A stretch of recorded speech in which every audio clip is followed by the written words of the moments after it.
The Secret Garden by Frances Hodgson Burnett. Chapter 27. In the Garden. In a few days he was in Yorkshire again, and on his long railroad journey he found himself thinking of his boy as he had never thought in all the 10 years past. During those years he had only wished to forget him.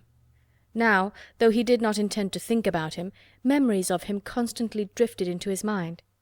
He remembered the black days when he had raved like a madman because the child was alive and the mother was dead. He had refused to see it, and when he had gone to look at it at last, it had been such a weak, wretched thing that everyone had been sure it would die in a few days. But to the surprise of those who took care of it, the days passed and it lived, and then everyone believed it would be a deformed and crippled creature. He had not meant to be a bad father, but he had not felt like a father at all.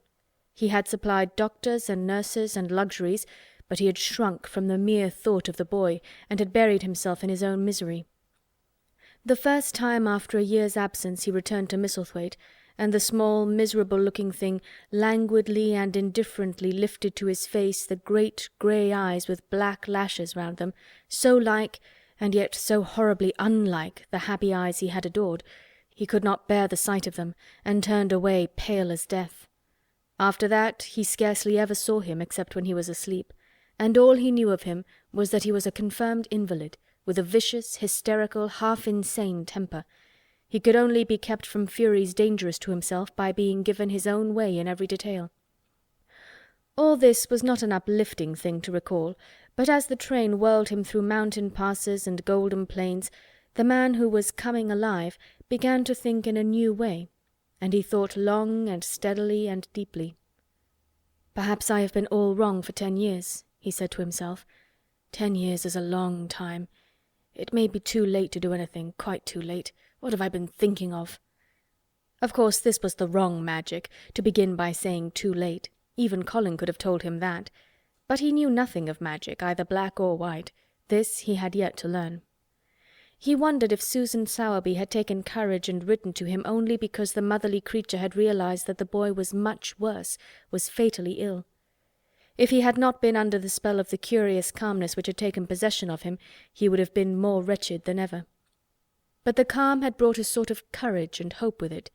Instead of giving way to thoughts of the worst, he actually found he was trying to believe in better things. "Could it be possible that she sees that I may be able to do him good and control him?" he thought. "I will go and see her on my way to Misselthwaite."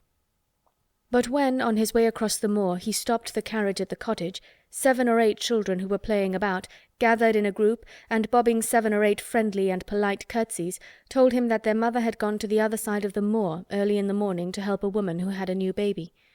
Our Dickon, they volunteered, was over at the manor, working in one of the gardens where he went several days each week. Mr. Craven looked over the collection of sturdy little bodies and round, red-cheeked faces, each one grinning in its own particular way, and he awoke to the fact that they were a healthy, likeable lot. He smiled at their friendly grins, and took a golden sovereign from his pocket and gave it to our Elizabeth Ellen, who was the oldest. "If you divide that into 8 parts, there will be half a crown for each of you," he said. Then, amid grins and chuckles and bobbing of curtsies, he drove away, leaving ecstasy and nudging elbows and little jumps of joy behind. The drive across the wonderfulness of the moor was a soothing thing. Why did it seem to give him a sense of homecoming which he had been sure he could never feel again? That sense of the beauty of land and sky and purple bloom of distance, and a warming of the heart at drawing nearer to the great old house which had held those of his blood for 600 years. How he had driven away from it the last time, shuddering to think of its closed rooms, and the boy lying in the 4-posted bed with the brocaded hangings. Was it possible that perhaps he might find him changed a little for the better, and that he might overcome his shrinking from him?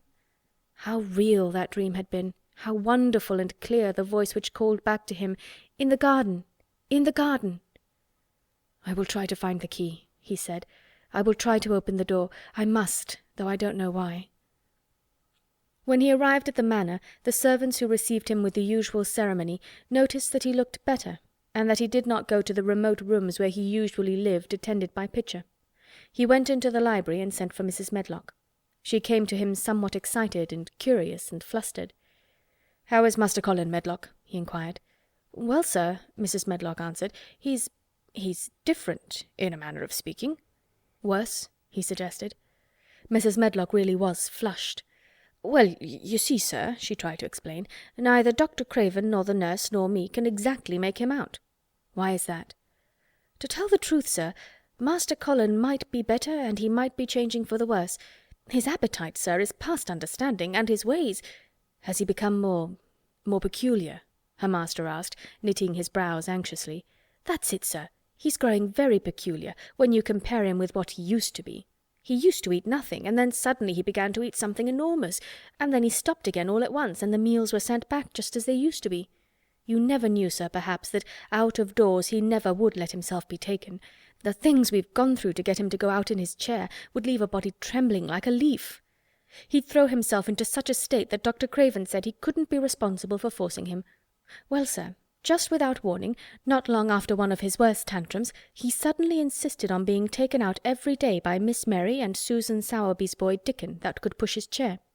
He took a fancy to both Miss Mary and Dickon brought his tame animals, and if you'll credit it, sir, out of doors he will stay from morning until night." "How does he look?" was the next question. "If he took his food natural, sir, you'd think he was putting on flesh, but we're afraid it may be a sort of bloat. He laughs sometimes in a queer way when he's alone with Miss Mary.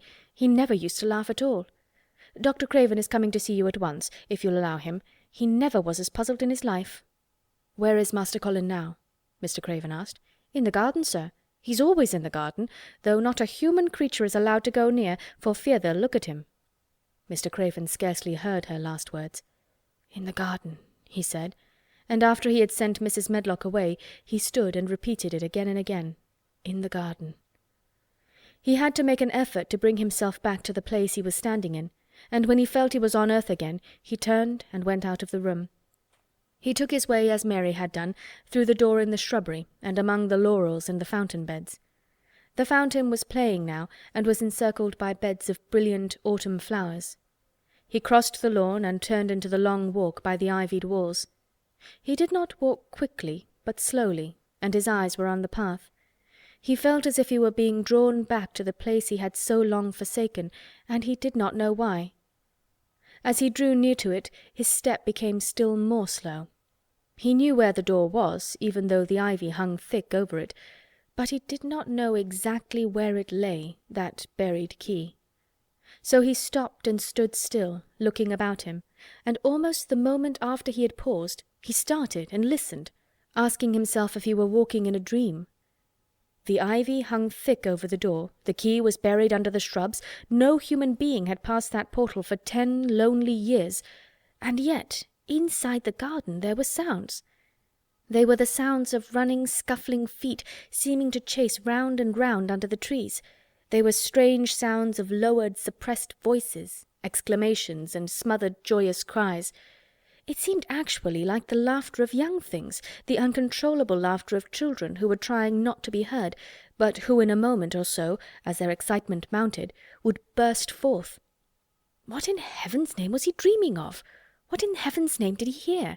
Was he losing his reason and thinking he heard things which were not for human ears? Was it that the far clear voice had meant? And then the moment came, the uncontrollable moment when the sounds forgot to hush themselves. The feet ran faster and faster. They were nearing the garden door.